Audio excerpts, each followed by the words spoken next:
Greetings, friends.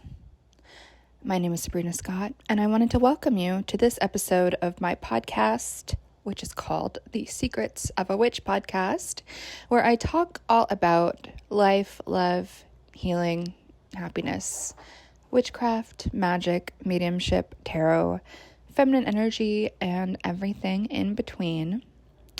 I hope everyone is doing amazing after so many astrological things happening last week. We had Mercury go out of retrograde, so Mercury went direct. A welcome vibe, I'm pretty sure, to everybody. And then the new moon in Virgo.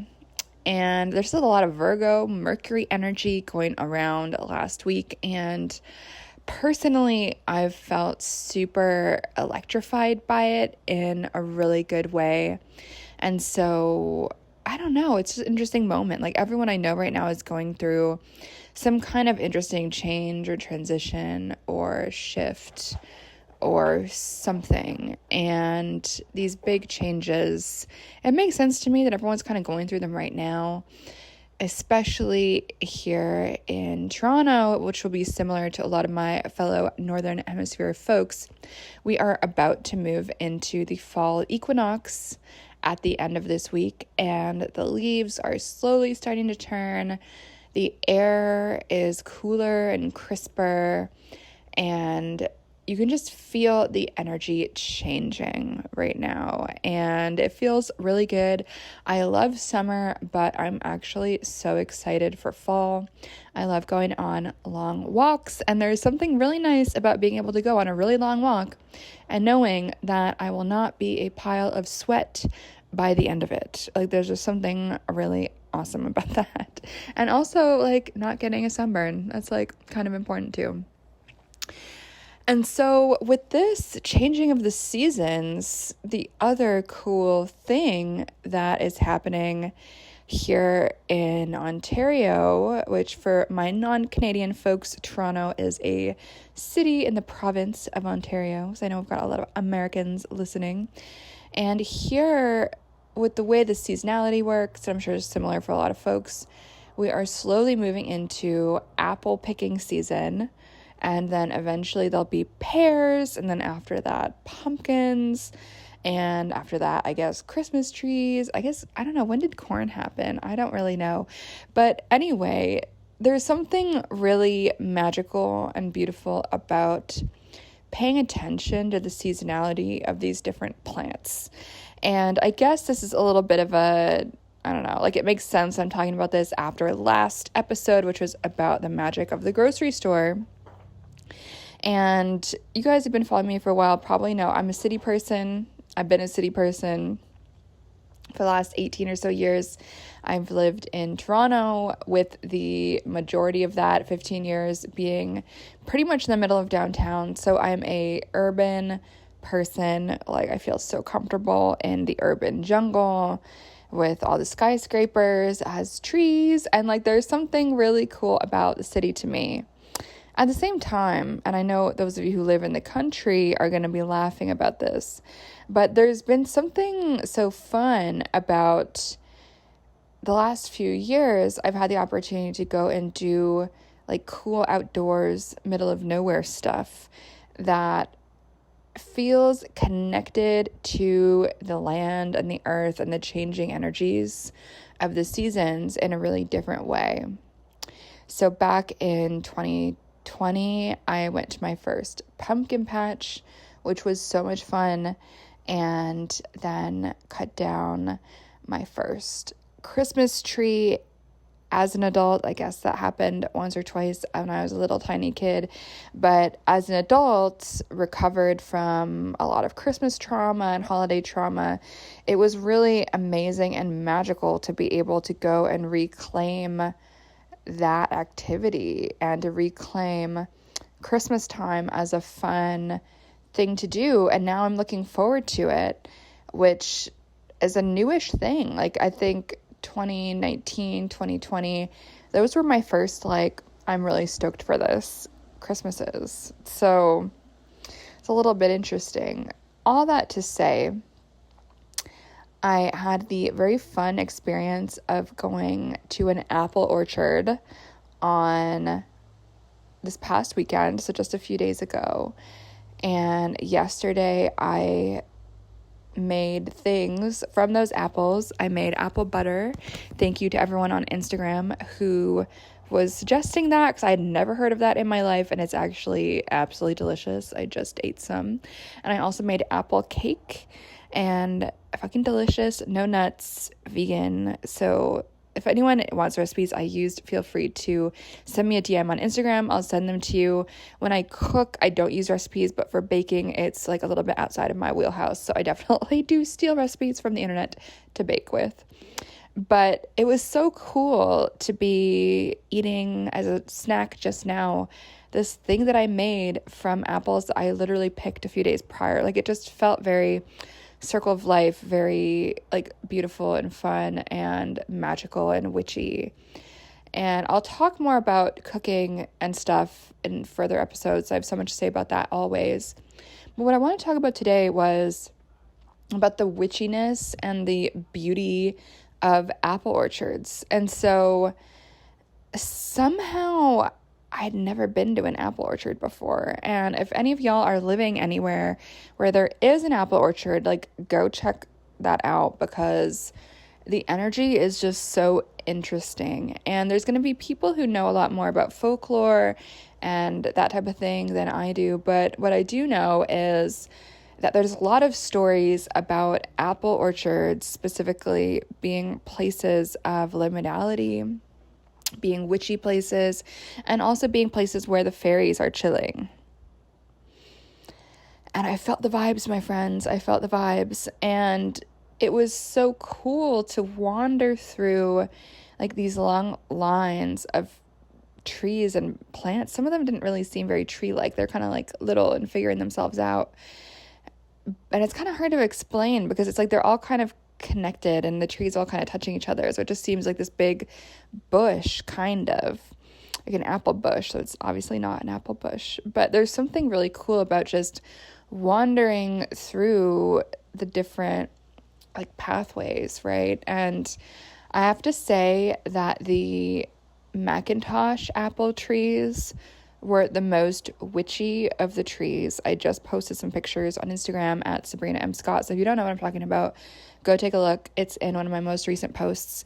Because it's just, they look so cool. Like, the branches and like everything was just so gnarled and just kind of like contorted. And they looked so witchy and spooky, which is very different than a lot of the other trees. And so when many of us are at the grocery store, it's like, it's just, it's just apple. It's like, there's like one type of apple, maybe there's a Gala apple, maybe there's a Granny Smith green one, maybe there's a Red Delicious, at least here in Canada.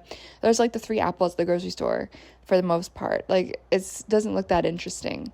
But at the apple orchard, it was so cool to see not just the difference in what the apples look like in terms of color, like that you see in the bin at the grocery store.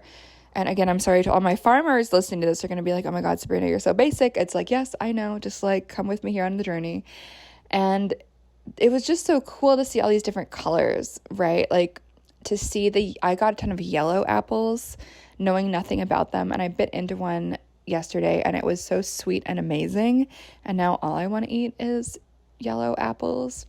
And noticing the different color patterns on the apple. So one thing I didn't know, and this is like a basic thing, I probably should have known this, but the apple coloring, like the Macintosh ones, for instance, that are red and green, the red, like the reddish color is all of what's exposed to the sun. And like those green spots are the parts of the apple that were facing the inside of the tree. And I realize this sounds like totally insane that I did not know this, but my friends, I did not know this. And I would not have known that if I hadn't gone to the orchard and touched the apples and like, moved them around and like looked really close and paid attention to all these different aspects of them, which was just very, very cool and fun. And one other thing I wanted to talk about which is kind of inspired from a conversation I had last night with someone over dinner when I was talking about the apple orchard and how I was choosing stuff. And we got into a bit of a discussion about philosophy. And those of you guys who have read my first book, Witch Body, will know that environmental philosophy and agential realism and new materialism and all of those big nerdy things it's a huge part of my philosophy, my ontology, how I believe everything is. And it was a really interesting conversation over dinner because we were talking about veganism, and I'm vegan, but my dining partner was not. And the person was eating vegan kind of out of respect, which I really appreciated. And we just had an interesting conversation about it. And I was talking about how my old tattoo artist, who unfortunately has descended into QAnon, sadly, but how he would always tell me about hunting. And I'd be like, okay, so what's in season right now? Like, let me know. Like, how does that go? And my old tattoo artist would be like, oh, it's turkey season right now. And I would learn how to make all the turkey calls, and I would track them like for hours. And it was just so interesting. And I realized this hunter knows more about turkeys than I do as a vegan. And there is something that I really respect about that, right? Like that process of getting close to the animal, that process of kind of feeling it out intuitively, because they don't shoot every animal.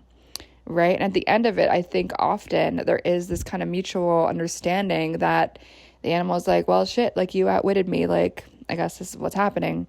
And I think there is something, as like kind of gory as it is, I think there is something really kind of beautiful about that relationship that some, not all, I guess, hunters build with the animals, like where there is this kind of symbiotic kind of pseudo, like I would say there's some kind of aspect of energy and consent sometimes that happens, and there's a mutual understanding where there's a prayer, right? The animal kind of gives their life, and then the human prays and gives thanks. And I really do believe in those rituals around food.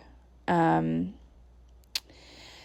know what I mean? And it got me thinking about plants, right? Like obviously I think about this all the time. It's a big part of how I move in the world. And the conversation kind of moved to like, well, what about apples? Like, how do you deal with that? And so I was like, oh shit, I forgot that I do this, but I definitely do this. So on the orchard, I would go and kind of feel the energy and check in with each apple, in a way asking for consent. And you might be like, Sabrina, how can you do that? The apple cannot say words. It has no mouth. Like, how do you do that? And so what I would say is it's such a process of energetic listening, which is a big part of what I teach in everything I do and say about magic and witchcraft and spirituality and energy ever. This is so embedded in like everything I teach. But it is all about that listening, right? And so for me, like, I don't think my friend I was with even realized I was doing this. I'm gonna have to ask her if she did this too. But I would go up to each apple and kind of feel it, right? And I would go towards the apples where I felt the energy pulling me there. And sometimes I would touch the apple in my hand and I would get a very strong, like, no feeling. Like, I'd feel like energetically pushed back. So I'd be like, okay, no problem. I'm going to leave the apple there. Thank you for letting me know. I didn't say any of that out loud, but I was like, okay, cool. I'm going to move along to the next apple. I'm going to feel around the energy of some of the other apples next to it to try to find the ones that are maybe in the best condition or the ones that want to come home with me and be involved in everything that I'm doing, whether that's spiritual or whether that's just culinary or whatever that is, with the care and attention that I put into everything that I do and the spirituality that I put into everything that I do and the respect and energetic noticing and the gratitude and the thankfulness that I put into everything that I do. And so that was a part of my process in that simple act of picking apples off of trees, was to really ask each apple, like, do you want to come home with me? Do I have your consent for this? And it is true that when I got to push back, I left the apples to stay there. And so I think that's kind of a witchy thing, right? And If any of y'all are going apple picking or pear picking or even to a pumpkin patch, or maybe you're listening to this episode around Christmas time and you're going to go grab a Christmas tree, or maybe you're going to go to the grocery store later today, you can still use this technique to notice the energy of everything that you are selecting, and to use this as an opportunity to enhance your ability to tap into the energy that is around you all the time, no matter what. The world is always already enchanted. The world has never been unenchanted, ever. The only thing is, a lot of us have forgotten how to actually notice how enchanted the world always is. And so with techniques like this, energetic noticing, as I call it, whether you are picking apples in an apple orchard in a farm in the country, or whether you're choosing your apple from the bin at the grocery store, both are valid, no judgment. It's an opportunity to really, like you would when you're picking a tarot card, feel into the energy, see where your hand is drawn, and see where you're pushed away from, and see where you feel attracted. And maybe it's not the highest stakes thing ever, but these little ways of practicing our intuition and practicing tapping into different energies and really practicing seeing these apples as beings in their own right. I think there is something really beautiful and spiritual and witchy and animistic about that. Y'all probably know I'm an animist, and so that is, on a practical level, one of the ways that belief system makes its way into my doing and my actions and how I live on a daily basis. And I'm sure there's a lot more I could say about the magic of apple orchards, but I think you really just have to go and experience it for yourself. I would like to go again at some point, but I have so many apples, I really have no need to. Like, I use 12 apples to cook with, and I probably have 20 more in the bin at the bottom of my fridge. So it's craziness, you guys. But I would really encourage you to just experience that. And if you do feel called to do any of your own reading or research about fairies and apples and the mythology and folklore around apple orchards and just orchards and plants around this time of season, I would really recommend it, because I really do feel like we're moving into a season that is more explicitly witchy than all the other seasons, even though obviously I believe that witchiness is in all the seasons, all the time.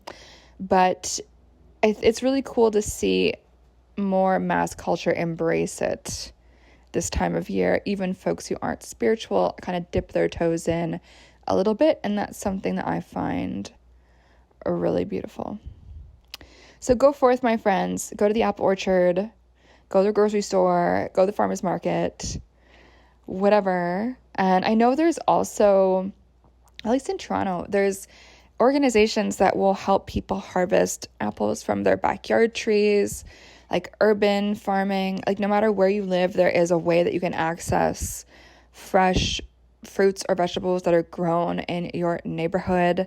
If you're not growing them yourself, like, there is a way. I do not have a green thumb personally. I try, but it will not work ever. And so I really respect the folks that can do that. And even those of us that don't have a green thumb can go and experience what that is like to just be around the energy of the apple orchard, or whatever your local equivalent of that is. Okay, my friends, that's it for now. As always, you can find more about me at sabrinamscott.com. I do have 3 books out right now. 2 of those are more witchy books, and then one of them is a guided tarot journal. You can find all of them on Amazon. They will ship to wherever the hell you want in the world. My first book, Witch Body, is very philosophical. It is something that kind of describes my relationship to magic, and who knows, if you resonate with what I have to say, it might help you articulate your own relationship to magic as well. My second book is called Curse and Cure: Magic for Real Life, and it is a non-denominational Witchy 101 book that will work for you no matter what you believe, no matter what you don't believe. I don't care. It's all good. You will find instructions on how to merge all of that into something that works for you and feels correct in your being, right? The more advanced version of that, obviously, is my Magic Without Bullshit course. And yeah, the tarot journal is called card of the day tarot journal, which personally I've been making my way through it, and it is so fun. I start every single day with my tarot journal. That is all I have to say, my friends. I hope to chat with you guys soon, whether on Instagram or an email. You can email me at ceo@sabrinamscott.com. My Instagram is Sabrina M. Scott. You can create my YouTube at youtube.com/SabrinaScott. And actually, I do have hoodies and cute sweaters, now that we're in sweater season, available at shopsabrinamscott.com. All right, friends, talk to you soon. Bye.